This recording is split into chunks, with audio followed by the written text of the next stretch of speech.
Bonjour à toutes et à tous et bienvenue dans la suite de notre livre Ikigai, un livre sur la philosophie japonaise, et nous avions fait les 3 premiers chapitres qui s'intitulaient respectivement Qu'est-ce que l'ikigai ? La connaissance de soi et vivre le moment présent. Je vous invite à aller écouter ces 3 chapitres si vous ne l'avez pas fait, et nous enchaînons avec le chapitre 4 et quelques autres chapitres suivant la durée de la lecture. Sans plus tarder, c'est parti. Chapitre 4. Découvrez le but de votre vie et mettez-le en œuvre. Le but de la vie est l'orientation qu'une personne donne à sa propre existence, en ayant un but de vie personnel, pour le développement et la réalisation de ses buts et objectifs. La première chose à faire pour trouver notre but, notre Ikigai, est d'effectuer un travail d'introspection sur les 4 piliers qui soutiennent notre vie. La première colonne est celle qui correspond à nos goûts et à nos désirs, à ce que nous aimons vraiment faire. Deuxièmement, il y a la colonne de ce que nous faisons très bien, ce en quoi nous sommes vraiment bons. Vos compétences plus ce que vous aimez vraiment égale votre passion. La troisième colonne concerne les choses que nous aimons, pour lesquelles nous sommes bons et pour lesquelles nous pouvons être payés, c'est-à-dire que nous pouvons vivre de l'activité que nous aimons vraiment. Ce que vous aimez faire, plus ce que vous savez faire, plus ce pourquoi vous pouvez être payé, égale votre profession. La quatrième et dernière colonne contient tout ce que nous pouvons apporter avec notre passion pour le bien commun. Il s'agit d'améliorer, ne serait-ce qu'un peu, le reste du monde. Ce que vous aimez et faites bien, plus ce pourquoi vous pouvez être payé, plus ce que vous pouvez offrir au monde ou à votre communauté, égale vocation et mission. Que se passe-t-il lorsque vous réunissez tous ces éléments ? Vous trouvez votre passion. Bien sûr, ce n'est pas aussi simple que d'étudier des graphiques, c'est pourquoi j'ai consacré un chapitre sur la connaissance de soi. Vous devez savoir ce que vous aimez vraiment afin d'enclencher le processus qui vous conduira à avoir un but dans la vie, votre Ikigai personnel. Découvrir sa vocation, fantasme et réalité. Trouver sa vocation est un sujet qui nous passionne depuis notre enfance. Nous nous souvenons tous de la question classique que nous posaient nos parents. Que veux-tu faire quand tu seras grand ? Les réponses étaient variées, astronaute, inventeur, super-héros, médecin, scientifique, etc. Et même lorsque nous sommes adultes, nous nous sentons inspirés lorsque nous parlons de rêve, de passion, de vocation ou de but dans la vie. Mais cela peut aussi être un sujet obsessionnel pour certaines personnes si vous ne trouvez pas rapidement et définitivement ce que vous êtes né pour faire. L'idée que nous devrions savoir avec certitude quelle est notre mission dans la vie, le plus tôt possible, au lieu de nous apporter la paix, peut conduire à des situations de stress, ce qui devrait être un voyage joyeux et excitant. Il est important de ne pas se sentir inférieur si dans la trentaine, la quarantaine ou la cinquantaine, vous n'avez toujours pas trouvé votre passion et ce que l'on pourrait définir comme la mission de votre vie. Cessez de vous sentir coupable, car la recherche de notre passion doit être un chemin plein de joie, quelque chose d'agréable, de longue durée, sans ressentir de pression. Voici 4 des idées reçues les plus courantes qui peuvent vous empêcher de trouver votre véritable vocation. La vocation doit être présente dès la naissance. Lorsqu'on parle de vocation, les gens imaginent une chose en particulier, comme lorsqu'ils étaient enfants et qu'ils rêvaient d'être les héros de leur enfance. Laissez-moi vous dire que tout le monde n'est pas pareil, qu'il existe une infinité de personnalités et que beaucoup de gens vivent des expériences diverses avec le même élan, et que cet élan peut varier au fil des ans en fonction du stade de maturité dans lequel il se trouve. L'une des caractéristiques de ce type d'individu est qu'il aime apprendre de nouvelles choses. Il est vrai que pour devenir très bon dans n'importe quelle profession, il faut se concentrer et persévérer. Mais si votre intérêt diminue et que vous vous sentez passionné par autre chose, vous pouvez changer d'avis et vous focaliser dessus avec le même enthousiasme.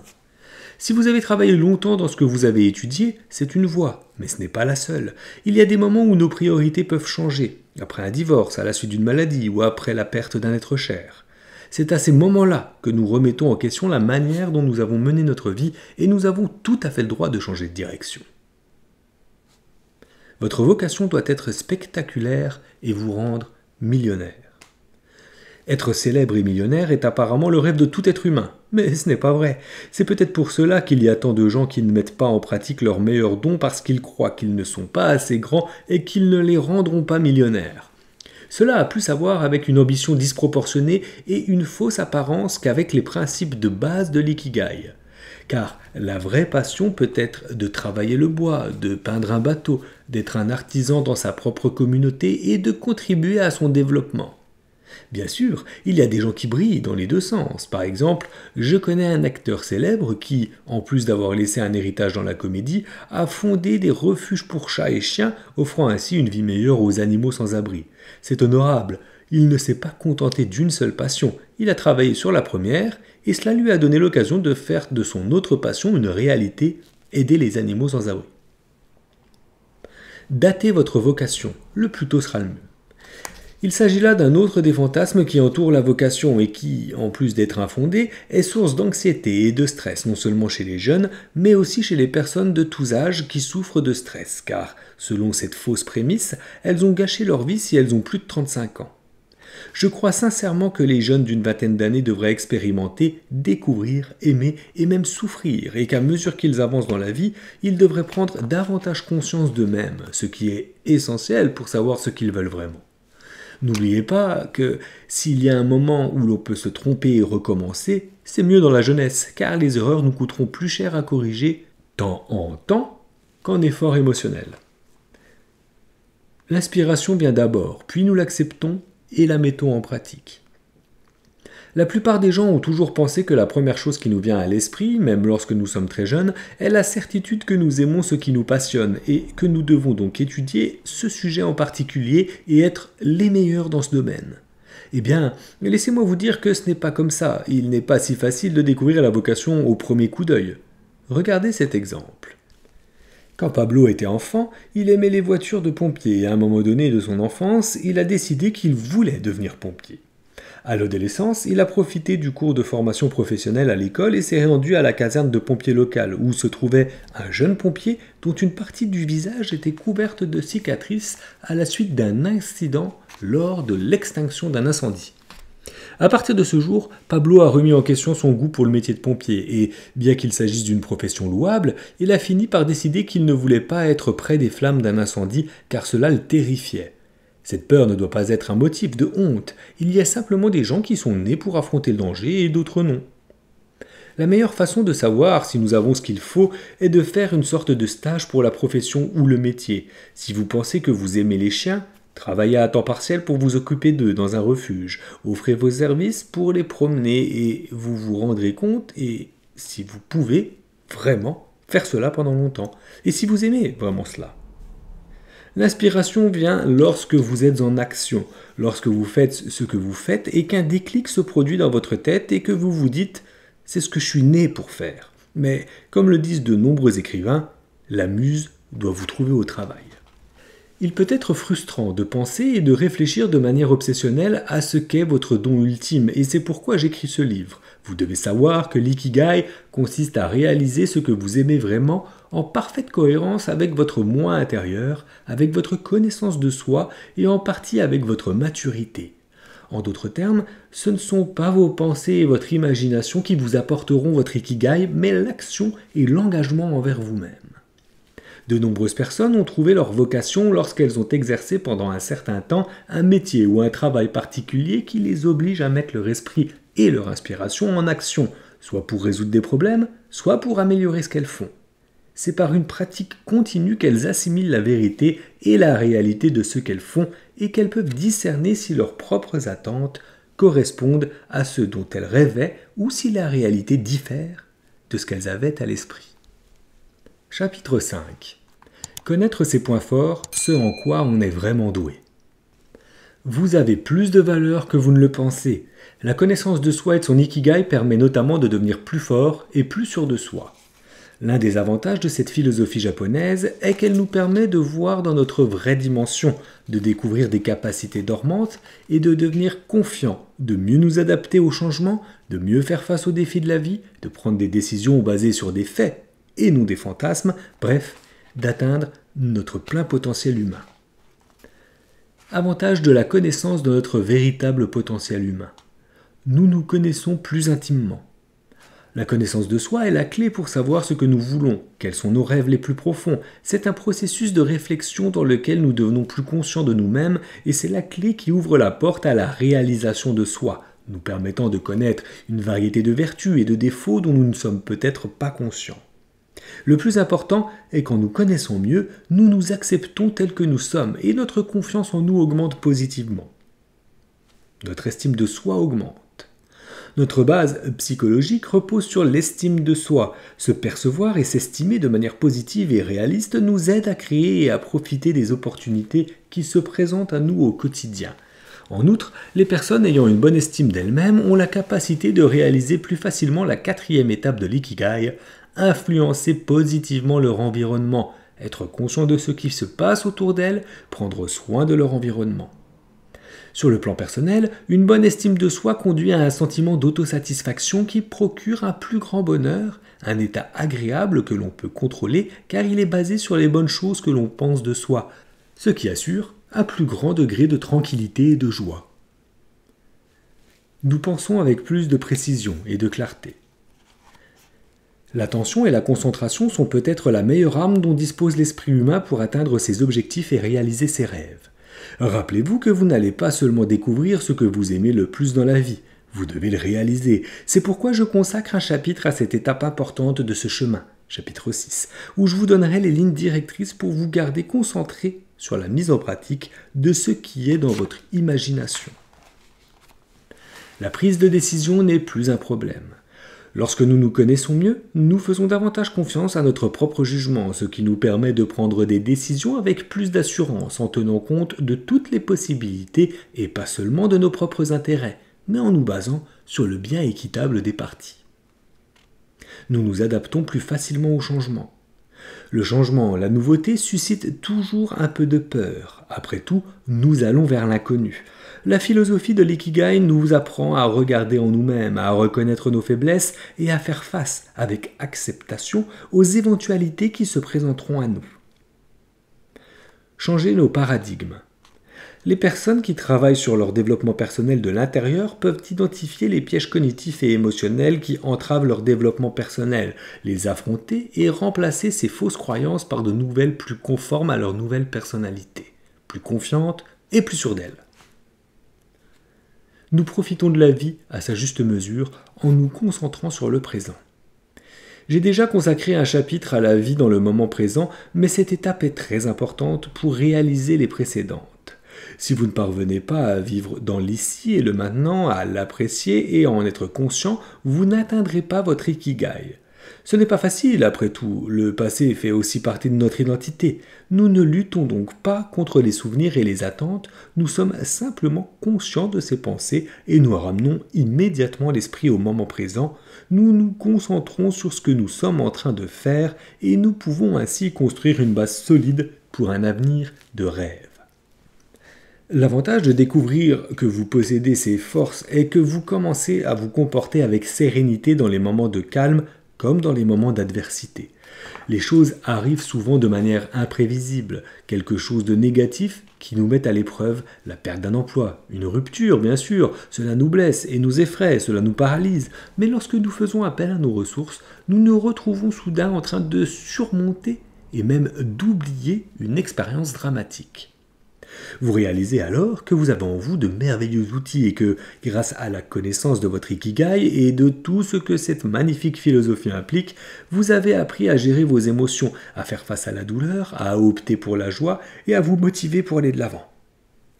Vous avez réussi parce que vous avez atteint votre ikigai et qu'il a calibré la boussole personnelle qui vous guide. Un autre point que nous pouvons surmonter est de sortir de notre zone de confort. Nous comprenons que, bien qu'il s'agisse d'une zone sûre, relativement, c'est une zone où les événements sont prévisibles, où nous considérons tout comme acquis et où un seul faux pas met en péril toute la stabilité que nous avions acquise. Nous sommes conscients que c'est lorsque nous sentons notre monde s'écrouler que nous avons le plus besoin des ressources qui caractérisent une personnalité sûre. Connaissance de soi, estime de soi saine, confiance en soi pour décider de se concentrer sur les solutions et non sur les problèmes, et pour savoir discerner quand une fausse croyance guide notre perception et quand ce n'est pas le cas. Celui qui n'a jamais fait d'erreur n'a jamais rien expérimenté. Plus vous faites les choses par et pour vous-même, pour votre relation, pour votre famille ou pour votre travail, même pour votre communauté, vous pouvez faire des erreurs. Puis, il s'agit de se plonger dans la réflexion pour trouver une réponse à une situation particulière. Votre réalité change à mesure que vous découvrez et faites confiance à vos forces, que vous identifiez avec plus de maturité votre véritable ikigai et que vous vous lancez. Cependant, pour atteindre votre centre et votre véritable vocation, vous avez besoin de ces 3 processus exceptionnels alignés sur ces forces qui vous aideront à conquérir vos rêves. Nous parlons d'émotions, de pensée et d'action. L'excitation. Les sentiments sont le produit de nos pensées et nos pensées viennent de nos croyances. Les émotions doivent donc être en cohérence avec ce en quoi nous croyons. Et en quoi devons-nous croire pour que notre ikigai soit équilibré ? Nous l'avons dit, il faut croire en soi, accepter sa personnalité, croire que l'on est capable d'exercer sa passion et de la mener à bien dans le bonheur et l'harmonie pour tous. Ce n'est qu'à ce moment-là que nos sentiments sont positifs, humbles et pleins de joie, et surtout que nous transmettons ces bonnes vibrations aux autres, que nous sommes comme une flamme au milieu de l'obscurité, un guide pour ceux qui commencent à peine sur ce chemin. 2 conditions pour trouver votre ikigai. Revoyez vos pensées. Comme je l'ai déjà dit, nos pensées proviennent de nos croyances souvent héritées de notre enfance, mais qui, au fond, ne sont pas les nôtres. Il est possible que nous ayons des pensées erratiques, parce qu'elles oscillent entre ce que vous avez entendu toute votre vie et ce que vous pensez vraiment, ce que vous ressentez au plus profond de votre cœur. C'est pourquoi il faut vérifier ces croyances, s'assurer qu'elles nous appartiennent et qu'elles ne sont pas héritées ou implantées par la publicité et la propagande extérieure. Ce n'est qu'alors que vous saurez que vos pensées sont les vôtres et qu'elles n'appartiennent à personne d'autre. Agir. L'action est une condition évidente et nécessaire qui vous fera acquérir de l'expérience. Et comme je l'ai dit précédemment, vous pourrez faire beaucoup de choses, y compris des erreurs, afin d'apprendre et d'améliorer tout plan que vous avez dans votre présent futur. Et vous briserez progressivement les murs et votre chemin sera dégagé seulement en commençant à agir en faveur de vos désirs, et vous serez en mesure d'amener à la réalité ce que votre esprit et votre cœur ont envisagé. Dans le prochain chapitre, je parlerai de l'importance de se concentrer sur le comment et le pourquoi, et de l'avoir pour compléter votre ikigai. Chapitre 6. L'importance de la concentration et de l'engagement pour votre ikigai. La concentration est la capacité que nous avons tous à orienter notre énergie mentale dans une certaine direction et à la maintenir sans être distrait. L'attention et la concentration sont liées à la focalisation, qui nous aide à atteindre des objectifs, à apprendre et à gérer correctement toutes les tâches que nous apprenons en cours de route, et donc à atteindre l'excellence dans notre ikigai. Une mauvaise concentration mentale entrave cette croissance, car notre temps d'apprentissage sera prolongé, et ce que nous aurions pu apprendre en un mois prendra des années. Ce retard s'applique à tout.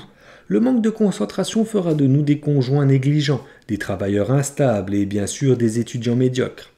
La philosophie de l'ikigai, dans son 2e point important, insiste sur le fait que lorsque nous découvrons ce que nous aimons, en plus de l'aimer, nous devons être bons dans ce domaine, avoir des connaissances et être capables de le pratiquer de manière excellente, ce qui n'est possible que si vous vous concentrez sur ce que vous faites.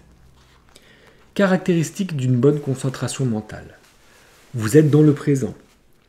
Si vous vivez en vous souvenant des gloires passées sans être dans le présent, si vous vivez en pensant à l'avenir, à la façon dont il se déroulera ou aux difficultés qui peuvent survenir et à la façon dont vous les gérerez, vous courez le risque de souffrir d'anxiété en raison d'une analyse trop poussée. La concentration mentale n'est positive que si l'on est dans le moment présent. Vous avez la maîtrise de soi. Les émotions ne doivent pas être refoulées, mais cela ne signifie pas que vous traverserez la vie dans des accès de colère, car, à long terme, la colère est inutile pour progresser dans votre carrière ou votre métier, sans compter qu'elle fait exactement le contraire. Elle vous déconcentre et vous empêche de vous concentrer sur ce que vous devez faire correctement. Concentration maximale. Les personnes concentrées luttent constamment contre les distractions, Personne n'a dit que c'était facile, mais en étant conscient de ce que vous devez faire, vous le faites. Vous regardez les distractions et vous revenez à ce qui vous intéresse. Il est important de comprendre que je n'essaie pas de vous faire vous transformer en robot, mais de garder à l'esprit l'importance de travailler sur votre rêve, que vous vous souveniez que c'est ce que vous aimez et que cela vaut la peine de faire des efforts. Gestion optimale du temps. Ce point est le complément de tous les autres. Je le répète, il ne s'agit pas pour vous de devenir un automate comme un programme informatique. Vous êtes un être humain et en tant que tel, vous êtes sujet aux distractions. C'est normal. Mon conseil est de gérer votre temps de concentration, de vous concentrer sur quelque chose que vous devez faire pendant une durée limitée, disons 30 minutes, d'y consacrer toute votre attention pendant ces minutes, puis de faire une pause, disons 10 minutes, pendant lesquelles vous pouvez consulter votre courrier électronique ou simplement rechercher cette idée que vous avez eue. Mais n'abusez pas du temps de pause et recentrez-vous. Ils sont confiants dans ce qu'ils font. Les personnes qui ont une confiance en soi suffisante affrontent les difficultés avec la certitude qu'elles seront capables de les résoudre. Elles se concentrent sur des pensées positives et ignorent les voix négatives de leur subconscient, car elles sont conscientes que le doute peut leur coûter la non-réalisation de leurs objectifs. Et c'est pourquoi ils gagnent leur bataille d'abord dans leur esprit, puis dans la réalité. Ils ont confiance en leur entourage. S'il y a une chose que l'on apprend de l'ikigai et de ce mode de vie, c'est la confiance dans les autres. Les personnes qui travaillent sur leur rêve intérieur ont confiance dans leur équipe, leur entreprise, leur famille ou leurs amis parce qu'elles sont claires sur ce qu'elles veulent. Elles ont réussi grâce à leur démarche à purger leur environnement des personnes ou des entreprises qui n'apportent rien de positif à la réalisation de leurs désirs. Toutefois, si vous éprouvez des difficultés à vous concentrer et à rester attentif, les conseils suivants peuvent vous aider. Demandez-vous si vous êtes bien organisé. Il est important que vous fassiez une auto-évaluation honnête de votre situation actuelle en vous posant les questions suivantes. Êtes-vous organisé? Savez-vous établir des priorités? Ou au contraire, vivez-vous dans le chaos le plus complet et êtes-vous facilement distrait? L'idéal est d'avoir une liste de priorités, de choses à faire, mais c'est une erreur de faire une liste énorme que vous ne pourrez jamais terminer en un jour. Alors, écrivez simplement une liste de 3 choses à faire sur une feuille de papier et concentrez-vous sur une seule. Lorsque vous l'avez terminée, passez à la suivante. Ainsi, lorsque vous aurez terminé ces mini-tâches, vous vous sentirez bien dans votre peau et vous serez prêt à passer aux 2 ou 3 tâches suivantes. Faites d'abord les plus urgentes, mais toujours avec un maximum de 3, afin de ne pas vous sentir submergé, et le fait que vous puissiez les terminer vous donnera plus de confiance dans ce que vous pouvez terminer pour continuer à travailler. En organisant les activités que vous allez réaliser chaque jour et en notant les résultats obtenus, vous aurez la possibilité d'évaluer votre évolution. De plus, pour chaque mini-tâche accomplie, votre cerveau vous récompense par une libération motivante de dopamine. Faire passer les distractions au second plan. Il s'agit également d'établir des priorités, même si nous vivons dans un monde où la technologie nous a habitués à l'immédiateté. Nous devons être forts et aller d'abord vers ce qui nous intéresse vraiment. C'est la génération du téléphone portable dans la main et de l'attention sur un écran, mais cela ne fait que nous distraire et nous éloigner de notre objectif, se concentrer. Par conséquent, lorsque vous êtes en période de travail, il est préférable de déconnecter votre téléphone portable, d'être dans un environnement calme où il n'y a pas d'interruption constante, et de se rappeler que l'esprit a besoin de se reposer après une certaine période de concentration. Exercez votre cerveau. Profitez de la plasticité du cerveau pour entraîner vos capacités cognitives, y compris la concentration mentale. Cependant, cela fonctionne dans les 2 sens. Si vous avez l'habitude de vous distraire, de rêver, de vous réveiller et de procrastiner, votre cerveau s'y habitue et vous conduira à répéter ces distractions à moins que vous ne lui appreniez des façons nouvelles et productives d'utiliser votre temps. Des études et des recherches ont été menées sur ce sujet et les experts disent que seulement 15 minutes par jour suffisent pour entraîner votre cerveau et obtenir une meilleure concentration. Je vais vous montrer certains exemples de ces exercices qui ne sont rien d'autre que de simples tâches et passe-temps que vous faites sûrement sans y penser. Pratiquez quotidiennement des opérations arithmétiques simples. Les mathématiques, aussi simples soient-elles, sont le meilleur exercice pour renforcer la mémoire et augmenter le potentiel cérébral. Il a été prouvé que la résolution de problèmes arithmétiques améliore de manière significative les fonctions cognitives des personnes d'âge mûr et par conséquent l'attention. Actuellement, il existe de nombreuses applications à cet effet que vous pouvez avoir sur votre téléphone portable. Vous y trouverez des problèmes d'arithmétique avec un chronomètre pour tester vos progrès, de sorte qu'au lieu d'être une distraction, il deviendra un allié. Résoudre les sudoku. Le sudoku consiste à remplir une grille avec des chiffres de 1 à 9 sans pouvoir les répéter dans le même sens. C'est un jeu qui demande un travail de l'esprit et entraîne le cerveau à résoudre des problèmes. Selon des études menées sur des personnes de plus de 50 ans, leur fonction cérébrale s'est améliorée après avoir résolu chaque carré de sudoku. Le puzzle est l'une des activités les plus populaires auprès des jeunes et des moins jeunes, car il oblige le cerveau à analyser chaque mouvement pour voir où chaque pièce s'insère, tandis que l'esprit voit l'image dans son ensemble. Écriture manuscrite. À l'ère numérique, l'écriture manuscrite a été oubliée. La manière manuelle de prendre des notes a été remplacée par le clavier d'un téléphone portable, d'une tablette ou d'un ordinateur. Pourtant, l'écriture manuscrite est une compétence que chacun devrait posséder, quel que soit son âge, car elle permet un apprentissage plus significatif et plus durable. Cette pratique permet à l'esprit de mieux se développer en intégrant à la fois les mouvements de la main et la pensée dans les zones du cerveau qui enregistrent cette connexion, ce qui permet d'améliorer de plus en plus la rapidité et la compréhension. C'est pourquoi il s'agit d'une pratique hautement recommandée pour les étudiants car elle améliore leur concentration et leurs performances atteignent d'excellents niveaux. Lire. La lecture est la pratique par excellence pour stimuler le cerveau. Elle aide considérablement la pensée cognitive qui apprend intuitivement qu'il existe un éventail de possibilités. Il a été également prouvé que pendant la lecture, la connectivité cérébrale augmente et détend les tensions causées par l'excès de stress, ce qui vous rend calme, l'humeur idéale pour atteindre une approche productive. Apprendre une autre langue. Il a été prouvé que l'apprentissage d'une nouvelle langue aide à développer les parties du cortex cérébral associées à la compréhension et à l'articulation des mots, purifie le processus acoustique et renforce la faculté d'apprentissage. Pour tous ces avantages, je recommande personnellement l'apprentissage d'une autre langue, qui non seulement améliorera votre concentration, mais vous donnera la sécurité et la confiance nécessaires pour relever de nouveaux défis. Exercice. La santé est importante dans l'ikigai. La meilleure façon d'être en harmonie avec ce que vous voulez et ce que vous faites est d'être en bonne santé, pas seulement au niveau de l'esprit. Le corps physique fait partie de nous et être en déséquilibre, cela se traduit dans notre vie par une mauvaise humeur, ce qui attirera inévitablement votre attention sur ce mal qui vous afflige. Faire de l'exercice d'une manière ou d'une autre est essentiel pour être en bonne santé. Non seulement votre corps vous en remerciera, mais votre esprit en bénéficiera de multiples façons. Une simple promenade ou un exercice similaire peut améliorer de manière significative les fonctions cognitives, notamment la mémoire verbale, la fluidité et l'attention. Chez les personnes âgées, l'exercice physique ralentit le déclin cognitif lié à l'âge et réduit même le risque de démence. Le fait d'être actif d'une manière ou d'une autre est donc très bénéfique pour votre corps et vos capacités mentales. Faire de nouvelles choses, développer des compétences dormantes.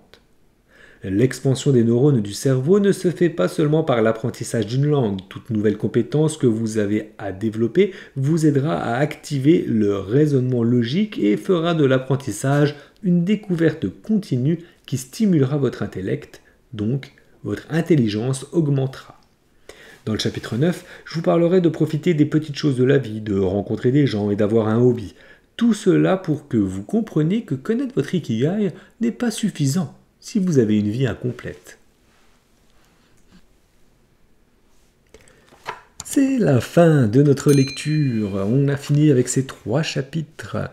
Découvrez le but de votre vie, mettez-le en œuvre, connaître vos points forts et l'importance de la concentration. Il est vrai qu'à l'ère du téléphone portable et des applications développées, je crois qu'on devient peut-être un peu trop abruti, hein, et moi le premier, on va pas se mentir.